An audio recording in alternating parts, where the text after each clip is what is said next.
Ever since Russian President Vladimir Putin launched his special military operation against Ukraine in February 2022, the war has been marked by a brutal stalemate. Russia floods Ukraine with soldiers and equipment, while Ukraine valiantly defends its territory, occasionally launching counterattacks to reclaim lost ground. For nearly 30 months, this grinding conflict has followed a predictable pattern, largely because Ukraine was restricted from using Western-supplied weapons against targets inside Russia, a move that could have escalated tensions in Europe to a dangerous level. That's all changed.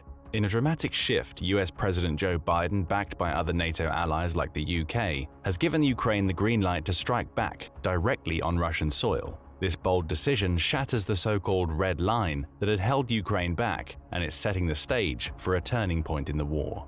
Ukrainian forces have crossed into Russia, targeting the strategic region of Kursk. This marks the first time since the war began that Ukrainian troops have moved beyond their own borders.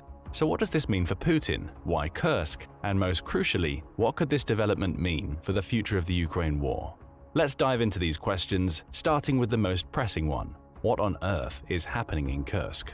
On August 6, 2024, Ukraine broke through the thin Russian line of defenses separating Ukraine from Kursk, allowing its soldiers to enter Russian territory for the first time. This breakthrough went underreported on the day that it happened, possibly because media outlets were taking a wait-and-see approach under the assumption that Russia would quickly push the Ukrainian forces back. That isn't what happened. A day later, The Guardian was among the first to properly report on the incursion, noting that the fighting in Kursk had entered its second day, with reports suggesting that Ukraine's forces had managed to advance up to 9 miles away from the border and deeper into the Kursk Oblast. That incursion had been made possible by a highway running north of Sverdlikovo, a Russian border village that also happens to be close to a key natural gas transmission hub. While those reports were unconfirmed at the time, The Guardian pointed out that both official and unofficial Russian sources were claiming that the incursion had happened and that it appeared to involve several hundred Ukrainian soldiers who had taken advantage of the fact that the border between their country and Kursk is one of the most lightly guarded, from the Russian perspective, on the entire front line.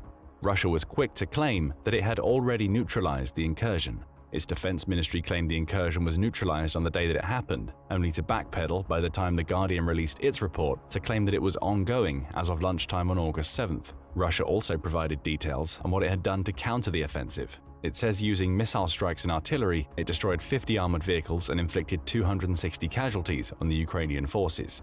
Ukraine remained tight-lipped about the entire operation.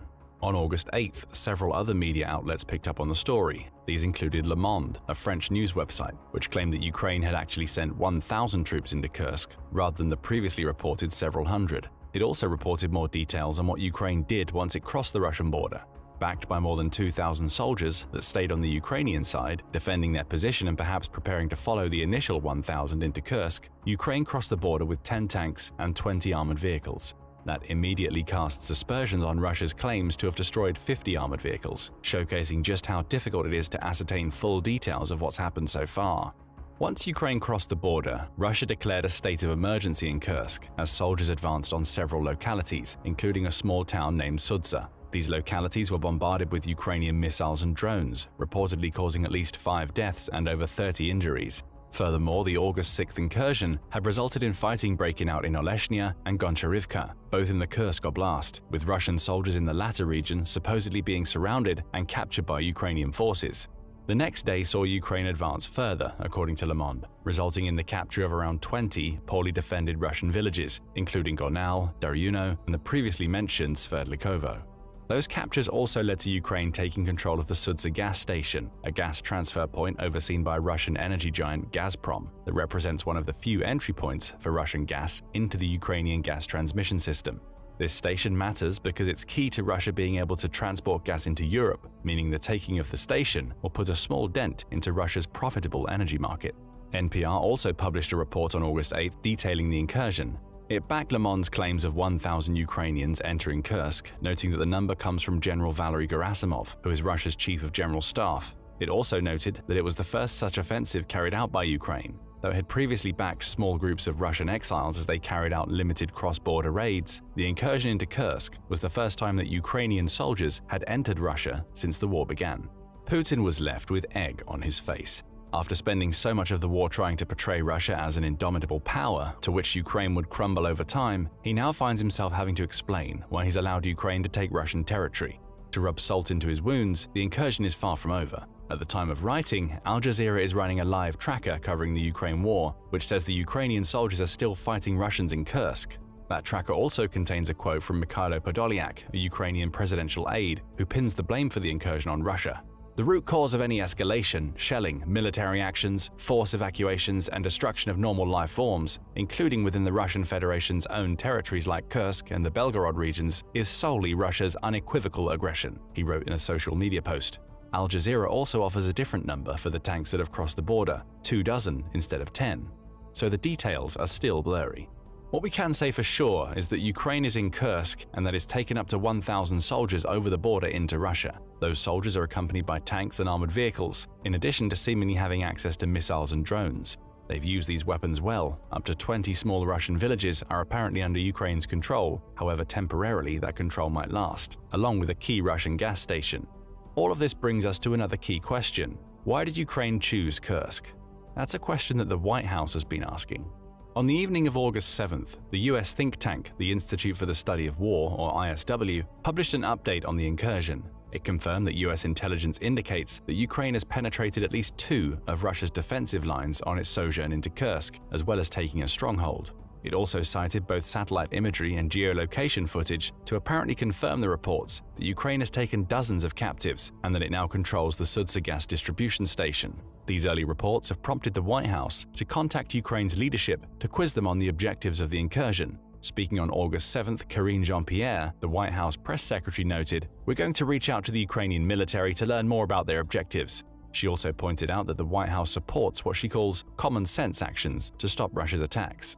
Perhaps the use of the term common sense is a subtle indicator of what the US thinks about the incursion. After all, there appears to be little immediate military value to taking the territory within the Kursk Oblast outside of taking the previously mentioned gas distribution station.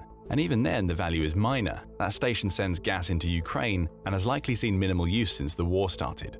Digging deeper into Kursk itself further demonstrates how it appears to hold minimal strategic value. Though the oblast covers 11,582 square miles, it only contains 1.061 million people, meaning it's far from one of Russia's major population centers. You could argue that its hilly surface and multiple ravines could provide some tactical advantage to Ukraine, assuming it wishes to use Kursk as the launching point for further incursions into Russia, but that seems unlikely. A force of 1,000 isn't what a country sends when it intends to take over an entire oblast. Kursk is a center for agriculture, with farms covering around 77% of its territory and mostly growing sugar beets and wheat, with some fodder crops thrown in for good measure.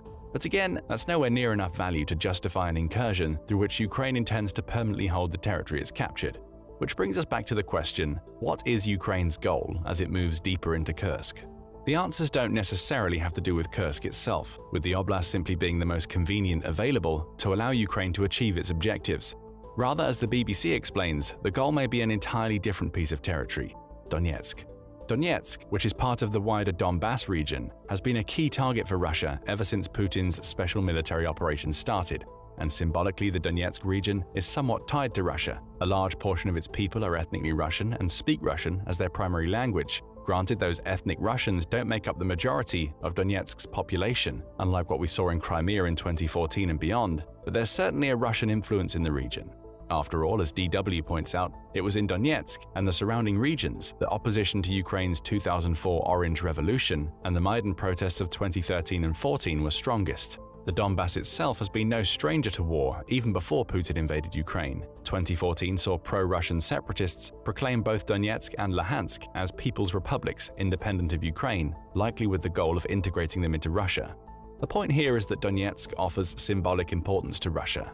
With that symbolic importance comes a continued push to take the region since the beginning of the war. That's why Russia has committed so many soldiers to Donetsk. Tens of thousands of Russian troops have been poured into the region, with Russia also focusing on developing a nearly impenetrable front line through which it pushes against increasingly weakening Ukrainian resistance.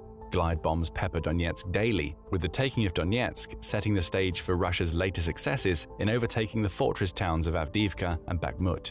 In short, Russia is dedicating a ton of its resources to Donbass and Donetsk in particular, which makes what's happening in Donetsk all the more interesting since Ukraine entered Kursk. Speaking to the BBC, a military analyst named Mikhailo Zhirokov points out that Russia has been forced to redeploy some of the soldiers it had stationed in Donetsk following the Kursk invasion. If you look at the official reports, he claims, there were significantly fewer Russian glide bombs dropped in the Donetsk area. That means the aircraft which carry them are now elsewhere in Russia. Elsewhere is likely Kursk. Ukraine's Kursk incursion has been a success in terms of pulling Russian forces away from a region in which they were previously focused. That may have been the goal all along. Throughout the course of the Ukraine war, Russia has succeeded in focusing the brunt of the fighting in areas in which it wants to take. That's logical, as the invading force, Russia essentially forces Ukraine to react by sending troops to whichever areas on which it focuses. This natural ebb and flow of the war has resulted in Russia leaving scant defenses across some areas of the front line it shares with Ukraine. The northeastern borders, which Ukraine crossed to enter Kursk, were some of the most minimally defended of all. So what we're likely seeing with the Kursk incursion is Ukraine forcing Russia to divert troops away from regions that Russia considers a priority. In creating those diversions, Ukraine weakens the Russian front lines in Donetsk, perhaps opening the door for counterattacks against Russia's offensives. If nothing else, the diversions offer a reprieve to Ukrainian soldiers near Donetsk, who are being bombarded by Russia's glide bombs, giving them time to regroup and reorganize their defenses. Ukraine is essentially keeping Russia honest. It's forcing Putin to realize that he can't be complacent when it comes to taking on Ukraine. Any weakness he displays, such as not reinforcing the front lines near Kursk, can be exploited by Ukraine and used against him. That brings us to a secondary reason why Ukraine may have moved into Kursk. Ukraine is showing that it, along with many of its supporters, is unafraid of crossing a red line. We touched on this earlier when we talked about how several Western nations are allowing Ukraine to use their weapons to attack Russia in its own territory. Perhaps the Kursk incursion is an extension of that. Ukraine will not only fire missiles behind the front lines, but it will actively take Russian territory to show Putin that it's just as capable of invading and fighting within Russia as Russia is of invading Ukraine. Interestingly, Ukraine may even have a modicum of support from the US with this incursion. Though the US is still seeking answers from Ukraine, as we mentioned earlier, the White House also pointed out that the restrictions the US has in place for the use of its weapons in Russia's territory haven't changed. Tellingly, White House spokesman John Kirby went on to say that the Kursk incursion was not a violation of our policy. So the US is looking for common-sense answers, but Ukraine's actions are very unlikely to cause any tensions between it and its most powerful Western ally. So we have two potential reasons for the Kursk incursion so far. Ukraine has used it to stretch Russia's forces along the front lines, potentially relieving pressure in Donetsk. And also it may be using the incursion to showcase just how far it and its Western allies are now willing to step over the red lines that previously prevented Ukraine from doing anything but defend itself against Putin's special military operation. But there's another reason why Ukraine may have chosen now to take territory in Kursk: negotiations. In May 2024, reports started surfacing about Putin being ready to end the Ukraine war through a negotiated ceasefire that would recognize the front lines at the time. From that ceasefire, Russia would enter deeper negotiations that would likely see it try to claim the Ukrainian territory it controlled at the time. That would have seen it essentially take much of the Donbass, including Luhansk and Donetsk, as well as southern regions such as Mariupol. In other words, Russia had a powerful negotiating position. No matter how faltering its invasion of Ukraine may have been, it had still successfully taken territory and was now ready to end the war, claiming that territory permanently. Reuters noted that several sources inside the Kremlin believe Putin was ready to push for these negotiations. One of the five it spoke to claimed, "Putin can fight for as long as it takes, but Putin is also ready for a ceasefire, to freeze the war." Putin himself had practically said as much during a May press conference he held in Belarus, in which he said, "Let them resume," when talking about the possibility of negotiations opening. However, that resumption could only happen if the negotiations were based on the realities on the ground. Ukraine would have to cede territory for Russia to stop. And worst of all, Ukraine had no leverage that it could bring to the negotiating table. With the taking of around 20 villages and a key gas distribution system in Kursk, Ukraine now has leverage. It's possible that Ukraine has taken this territory intending to hold it for the long term. If that's the case, we'll see more troops funneling into Kursk in the coming days. Remember that Ukraine sent an extra 2,000 to support the 1,000 who entered, and more territory taken. Should Russia and Ukraine enter negotiations while Ukraine still controls this territory, it finally has some leverage to bring to ceasefire talk. Ukraine's President Volodymyr Zelensky could tell Putin that he would be willing to trade the territory in Kursk for some of the Ukrainian territory Russia has taken. Whether that approach would work, or if Russia would be willing to enter negotiations when Ukraine controls some of its territory, remains to be seen. Which brings us to the final big question we'll ask in this video: what comes next? Russia's response, for one thing. In the immediate aftermath of the Kursk invasion, the oblast's regional governor, Alexei Smirnov, declared a state of emergency. He claimed the move was necessary to eliminate the consequences of enemy forces coming into the region. Air alerts were issued over Kursk, with Russia scrambling fighter jets, which the BBC says were filmed flying low to the ground over the region on the hunt for Ukrainian soldiers. This footage lends credence to Mikhailo Zhrokov's claims that Russia was diverting fighter jets from the Donetsk region to handle its Kursk crisis. Meanwhile, Ukrainian politicians have found themselves just as curious about the reasons behind the incursion as everybody else. Speaking on Facebook, Alexei Honcharенko, a member of Ukraine's parliament, claimed the attacks has led to the taking of territory before adding that he didn't know what the plan was. However, he claimed it would show Europeans and Americans that Russia can and needs to be attacked. Again, the message here is to support Ukraine in crossing even more red lines. After all, this is the first time since World War II that any Russian territory has been occupied by an opposing force. And as Honcharенko points out, Putin did not turn to nukes and so on, meaning Ukraine is showing the world that the world should not be scared of escalation or the reaction of Putin. Another humiliation for Putin. Despite all of the threats he's made during the war, which have included threats of deploying tactical nuclear weapons, red line after red line has now been crossed. Now he has Ukrainian troops in his territory and he hasn't followed through on any of his threats. Is that because he's smart enough to know that going nuclear would lead to World War III? Or is he not following through on his threats because he knows that Russia couldn't handle a war with NATO and the US after having depleted itself so thoroughly in Ukraine? Back in Russia, Andrei Belyusov, who became Russia's defense minister in May 2024 after previously serving as the country's first deputy prime minister for 4 years, faces his first major test. Part of passing that test appears to be taking part in the Kremlin's efforts to turn the incursion into pro-Russian propaganda. Putin is spearheading this campaign, claiming on the second day of the incursion that Ukraine's actions were not only a major provocation, but that its soldiers were firing indiscriminately at civilians, their homes, and Kursk's public buildings. Those claims aren't yet confirmed. Militaristically, Russia has clearly sent forces into Kursk to push back the Ukrainian advance, though it's unclear how successful they've been. Valery Gerasimov, Russia's chief of general staff, claims that Russia is continuing to destroy the adversary in areas directly adjacent to the Russian-Ukrainian border. That's a statement vague enough to suggest that Ukraine is still in Kursk and Russia hasn't been able to repel the 1,000 soldiers in the territory just yet. Even worse for the Kremlin is that these public claims of pushing back Ukraine are being disputed on Telegram, which is Russia's most popular social media channel. Several pro-war channels on the network claim the situation is far worse for Russia than the politicians are claiming. One such channel, Rybar, says that the situation is continuing to deteriorate, while noting that Ukrainian formations were advancing towards towns. Again, those claims aren't confirmed either. It all adds up to a confused state of affairs, in which we know Ukrainian soldiers are in Kursk, but we're still uncertain exactly how successful or otherwise they are following the initial taking of villages and a gas distribution station. Add claims of captured Russian soldiers into the mix and you get even more confusion. An August 9th report in the Kyiv Independent claims that drone footage published by Ukraine shows 32 captured Russian soldiers, adding that the Telegram post that showcased the footage claimed that a further 8 were out of frame. More claims were being made, but they offered yet another example of claims that can't be verified independently. What is clear is that the Kursk incursion shows a change in Ukrainian tactics. For over 2 years, it has bedded into its own territory, fortifying to enable it to defend against slow Russian advances. That approach has proved lethal for Russia. It's lost 588,540 soldiers since the start of the war, according to Ukraine's Ministry of Defense. But now, whittling away at the seemingly never-ending stream of soldiers Putin is sending into Ukraine isn't enough for Zelensky. The incursion into Kursk shows that Ukraine is willing to go on the attack, which will send shockwaves throughout Russia as Putin realizes that his country is no longer safe behind the front lines of the Ukraine war. That change in approach could lead to consequences for Ukraine in the long run. That could especially be the case in Africa, where the BBC claims Ukraine has been trying to win allies during the war with Russia. Over the last 3 days, Mali and Niger have both cut diplomatic ties with Ukraine, ostensibly over comments by a Ukrainian military official who suggested that Ukraine may have played a role in the killing of several dozen Malian soldiers in July 2024.